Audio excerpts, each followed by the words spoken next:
Hi everyone, it's Philip here from Vet Education. A bit of an update from day 2 of the World Small Animal Vet Association conference here in Suzhou in China. Today I attended quite a few interesting lectures. I'll tell you about one of them now. It was about antibiotic use in acute diarrhea. The lecturer was an internal medicine specialist called Fergus Ellerton. And he was a really good lecturer. Again, if you get a chance to hear him speak, it's very, very clear, really nice delivery method.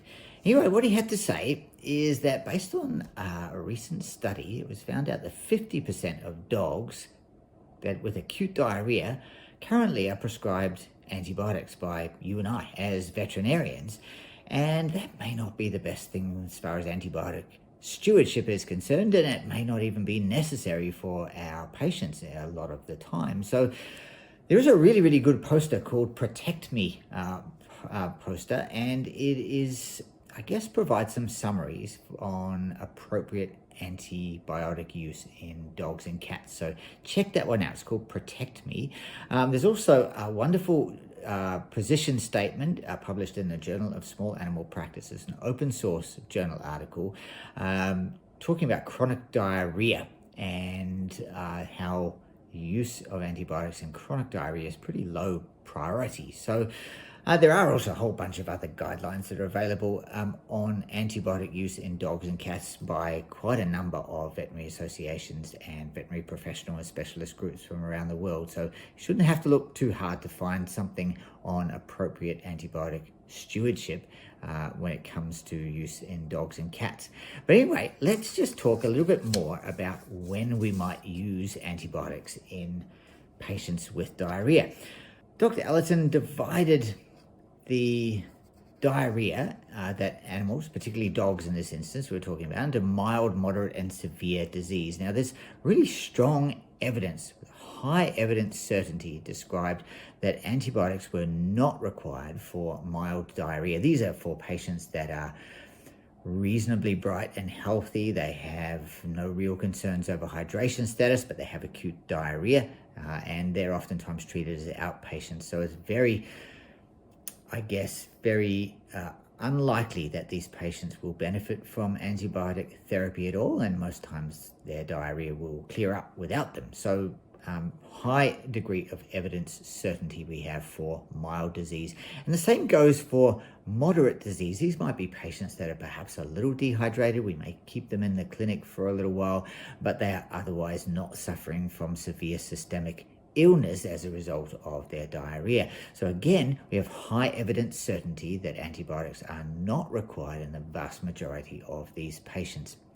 Patients with severe diarrhea or severe disease associated diarrhea may benefit from antibiotic therapy. And we're really looking in this group of patients with severe disease at patients that are at risk of developing sepsis as a result of the severity of their disease. So patients with pyrexia who are moribund, they may have high or low white blood cell counts, for example, may be in that category. Patients that meet the criteria for SIRS, so we're looking at tachycardia or bradycardia, hypertension or hypotension, high temperature or low body temperature, and so on. These patients that are showing signs of systemic illness as a result of their diarrhea, it is thought that those patients probably will benefit from antibiotics. Now, we know when patients progress to sepsis, the earlier we start antibiotics, the better in those patients. So if you have a patient who's going into septic shock or going into sepsis, the earlier we can start antibiotics in those patients, the lower their mortality rate is. So, there's also a really interesting sheet that's been produced by the BSAVA, the British Small Animal Veterinary Association, and it's called a no antibiotic prescription required prescription. So we can actually print this out and actually give this to our patients saying, your patient has been seen by us today. Your patient does not require antibiotics because of X, Y, or Z. And it gives some rationale as to why antibiotics are not indicated in that patient. And that can, I guess, help a little bit in terms of managing expectations of clients, or maybe even managing perceived expectations that we have of our clients. Sometimes we feel that our clients want us to do something for their animal, and we sometimes feel compelled to do something or give their animal some antibiotics when in actual fact they may not be warranted. So this is a really nice way of getting around that, to say, I've thought about it, I've thought about antibiotics, they're actually not clinically indicated, and here's why. So I thought that was really interesting. I just wanted to mention that because I had not encountered that before. When it came to treating patients with diarrhea, obviously not giving a lot of them antibiotics, probiotics were discussed. We're still in the early stages of using probiotics. I know there's some evidence out there that they might be of benefit to patients. Again, we're probably going to avoid giving probiotics to patients that firstly are showing signs of systemic illness, because potentially we could cause bacterial overgrowth in the gut itself. So in septic patients, we're not going to use probiotics.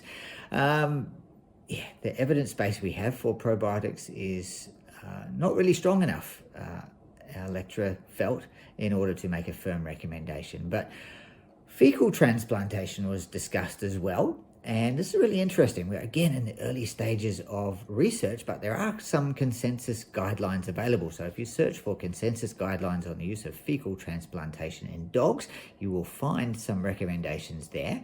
Essentially, we grab some feces from an appropriate, healthy patient, not showing clinical signs of disease and who does not have GI disease, parasites included. You mix a certain amount of feces, dilute it 1:4 with saline, and then you can blenderize that. Just make sure you're not using the staff room blender to make your fecal soup. And then you can pass this per rectum.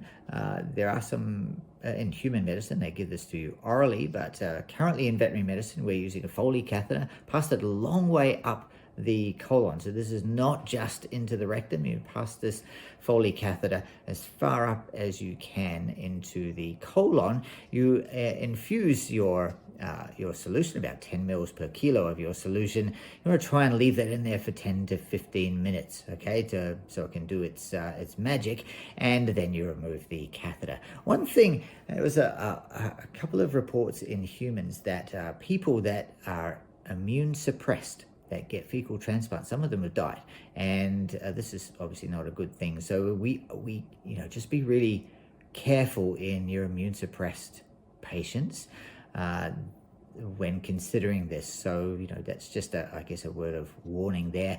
But that's what I had to say about antibiotics in diarrhea. Don't use for mild or moderate disease, use for patients with systemic illness, and consider fecal transplants for some of those other patients. The difference in resolution of diarrhea through using antibiotics and not using antibiotics is only a matter of hours. So owners are not going to have to clean up, or your nurses and yourselves are not going to need to clean up diarrhea for weeks and weeks after things like a fecal transplant, for example, or just because you're not using antibiotics. So hopefully you found that interesting. I certainly found it pretty interesting. So I'll talk to you soon.